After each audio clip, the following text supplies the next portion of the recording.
بسم اللہ الرحمن الرحیم۔ معزز خاتم حضرات، السلام علیکم ورحمۃ اللہ وبرکاتہ۔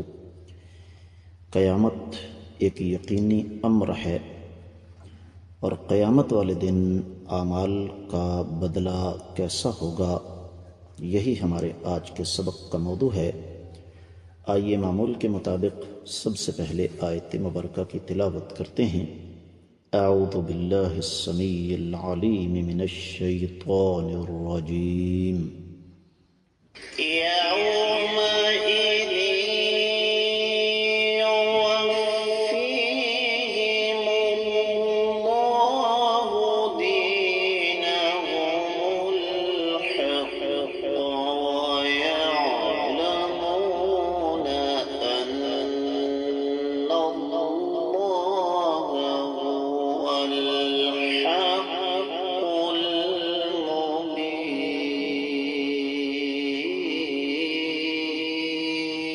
هو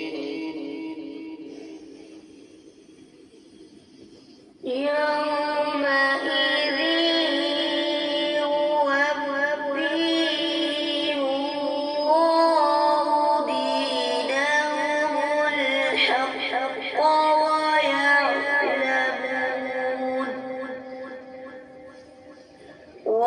ويعلمون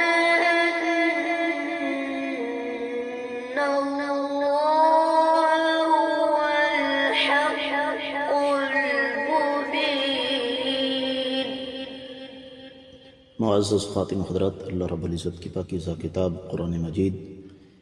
پارہ ہے 18واں، سورہ مبارکہ کا نام النور، آیت مبارکہ ہے 25ویں۔ اللہ رب العزت ارشاد فرماتے ہیں، یومئذ، جس دن، یوفیہم، پورا ان کو بدلہ دیں گے، اللہ رب العزت، دینہم، ان کا بدلہ، الحق، جو کہ حق و انصاف کے ساتھ ہوگا، وَيَعْلَمُونَ، اور وہ جان لیں گے، ان اللہ، کہ بلا شبہ اللہ رب العزت، ہوا، وہ ذات بابرکات، الحق، حق ہیں، المبین، ہر چیز کو ظاہر کرنے والے ہیں۔ بامحاورہ ترجمہ،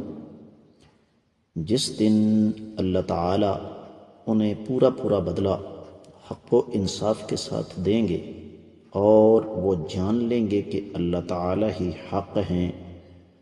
اور وہی ہر چیز کو ظاہر کرنے والے ہیں۔ معزز خاتم حضرات، امام ابن کثیر رحمۃ اللہ علیہ نے اس آیت مبارکہ کی تفسیر بیان کرتے ہوئے سیدنا عبداللہ بن عباس رضی اللہ تعالیٰ عنہما کا قول نقل فرمایا ہے کہ دینہم سے مراد یہاں حسابہم ہے، اور قرآن مجید میں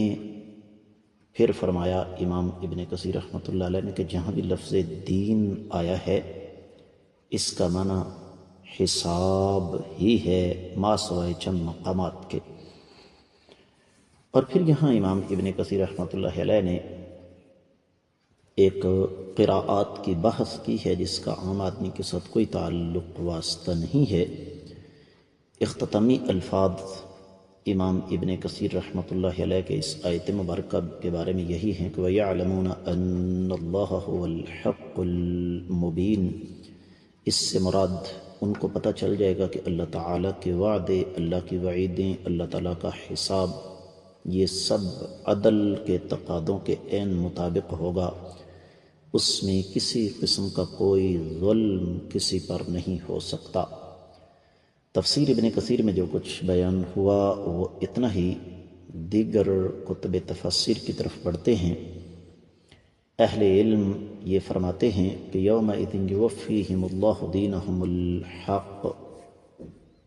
جس دن اللہ تعالیٰ عدل و انصاف کے ساتھ سب کو ان کا حساب و کتاب کر کے ان کے اعمال کا بدلہ بغیر ظلم کے عطا کریں گے۔ امام ابن جریر اور پھر امام بقائی، پھر اسی طریقے سے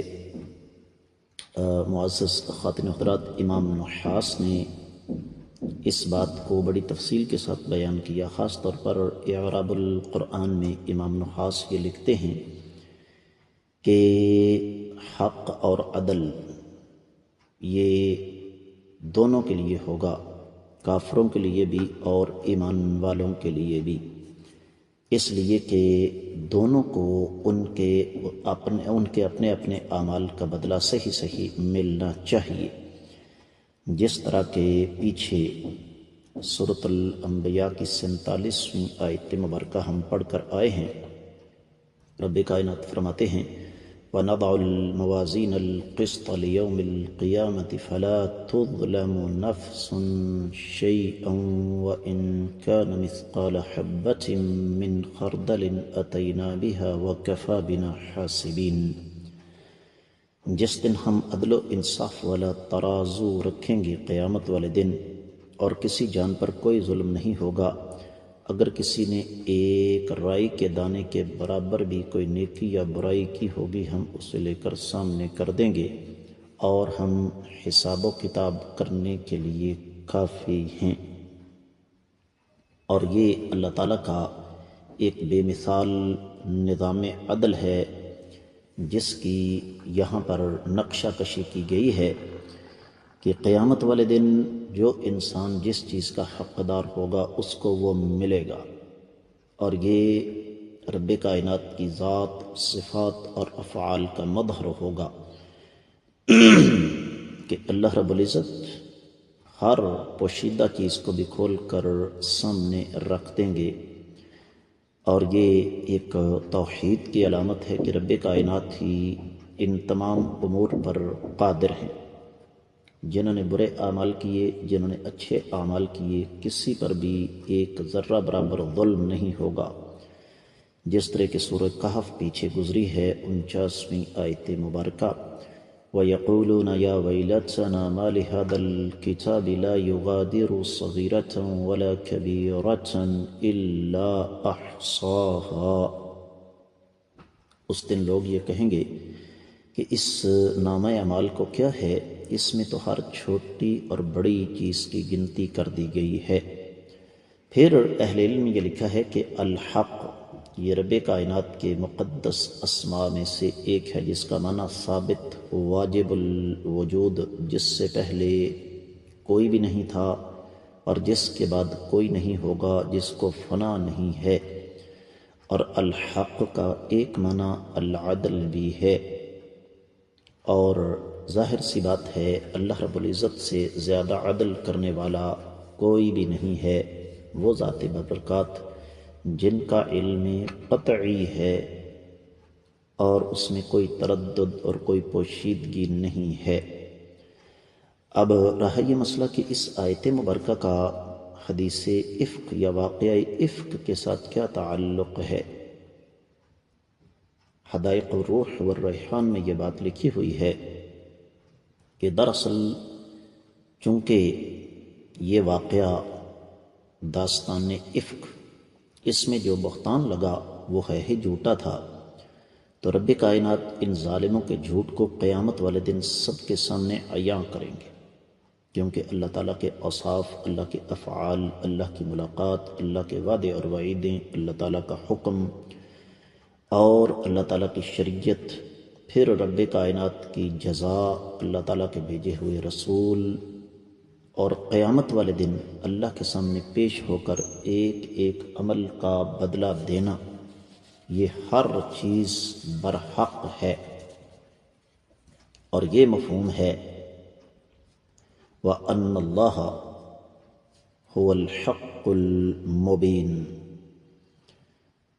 اس سے قبل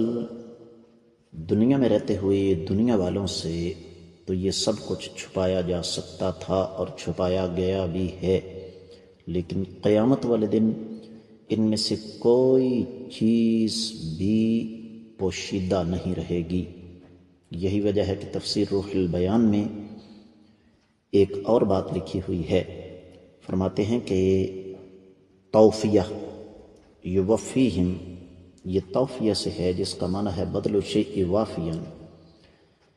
کہ کسی بھی چیز کا نعم البدل یا بدلہ جو ہے وہ وافر دے دینا۔ تو پچھلی آیت مبارکہ کے ساتھ اس کا تعلق اہل علم نے جوڑا اور اس انداز سے جوڑا کہ پچھلی آیت مبارکہ میں رب کائنات نے فرمایا ہے کہ اس دن جسمانی اعضاء بدلہ دیں گے، جسمانی اعضاء گواہی دیں گے، معذرت، تو جسمانی ادا کی گواہی کے بعد پھر ظالموں کے پاس کوئی راہ فرار نہیں ہوگا۔ وہ اس بات کو سمجھ لیں گے کہ اللہ ملک العلام رب الجلال والاکرام الحق المبین ہیں۔ یہ مبین ابانا سے ہے، جس کا معنی ہوتا ہے ہر چیز بالکل کھول کر واضح ہو جانا۔ اور پھر تفسیر المراغی میں یہاں لکھا ہوا ہے کہ دراصل رب کائنات سمجھانا یہ چاہتے ہیں کہ پچھلی آیات مبارکات میں رب کائنات نے ظالموں کے ساتھ جو ایک وعدہ کیا کہ تمہیں تمہارے ان غلط الفاظ کی قیمت ادا کرنا پڑے گی، یہ اسی کا ایک تسلسل ہے کہ قیامت والے دن ایک ایک چیز تمہارے سامنے آ جائے گی۔ تفسیر الکشاف کا حوالہ دیا ہے صاحب تفسیر نے، فرماتے ہیں کہ قیامت والے دن اللہ ملک العلام رب الجلال والاکرام دوبارہ سیدہ عائشہ طیبہ طاہرہ ام المومنین صدیقہ بنت صدیق، اس امت کی نہیں بلکہ انسانی تاریخ کی سب سے بڑی عالمہ، محدثہ، فقیہہ خاتون، آقا علیہ السلام کی سب سے پیاری بیوی، ان کے اس مسئلے کو ساری انسانیت کے سامنے اٹھائیں گے، اور پھر وہ جو بدبخت منافقین تھے جنہوں نے اس مسئلے کو اٹھایا اور انتہائی غلط انداز سے اٹھایا، کائنات کے امام صلی اللہ علیہ وسلم کے پاکیزہ گھرانے پر ہاتھ ڈالنے کی جرأت کی، رب کائنات قیامت والے دن پھر سب کے سامنے ان کی وہ ذلت اور وہ رسوائی کریں گے کہ وہ اپنے پیدا ہونے پر افسوس کریں گے۔ یہ الفاظ تفسیر الکشاف کے ہمیں یہ بتاتے ہیں کہ اس آیت مبارکہ کے دو مفہوم بنتے ہیں، ایک عام اور ایک خاص۔ عام مفہوم پہلے بیان ہو گیا، لیکن خاص مفہوم یہی ہے کہ اللہ تعالیٰ اس داستان کو قیامت والے دن سب کے سامنے لائیں گے اور ساری انسانیت کو بتائیں گے کہ امام الانبیاء محمد رسول اللہ صلی اللہ علیہ وسلم کے پاکیزہ گھرانے کو داغدار کرنے کی کوشش کرنے والے کون بدبخت لعنتی منافق تھے۔ اور اس میں صرف یہ نہیں ہے کہ اس دور کے منافقین کو گرفت میں لایا جائے گا، بلکہ قیامت تک جو ظالم بھی اپنی اس ماں کے خلاف بلکہ ایمان والوں کی ماں کے خلاف زبان درازی کرے گا، رب کائنات ان سب کو قیامت کے روز سب کے سامنے لا کر ان کی حیثیت اور ان کی اوقات یاد دلائیں گے۔ اس کے ساتھ ہی اس آیت مبارکہ کی مختصر تفسیر مکمل ہوتی ہے۔ آج کے سبق سے اجازت دیجیے۔ السلام علیکم ورحمۃ اللہ وبرکاتہ۔